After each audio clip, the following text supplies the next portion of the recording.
আসসালামু আলাইকুম। আপনারা দেখতে পাচ্ছেন এক প্রবাসী ভাই রান্না করছে ডিউটি শেষ করে এসেই। তাই চলুন দেখি কি রান্না করছে, তার মুখ থেকেই শুনি। ভাই কি রান্না করছেন আপনি? আজকে হবে আমাদের লাল শাকের রেসিপি। লাল শাকের রেসিপি। তা আপনি এখন কড়াইতে কি আছে? এখন আছে রসুন, পেঁয়াজ, কাঁচামরিচ। আচ্ছা, তো আপনার লাল শাক কোথায়?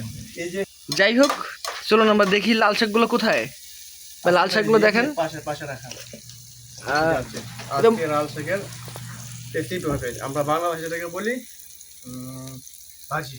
ভাজি হ্যাঁ, ভাজি হবে। হ্যাঁ, ভাই লাল শাকগুলো দেখা যাচ্ছে একদম তরতাজা। হ্যাঁ, ওইটা গত জুম্মাবারে যখন আমাদের যাই না ওই জুম্মায়, তখন ওইখানে আসছিল।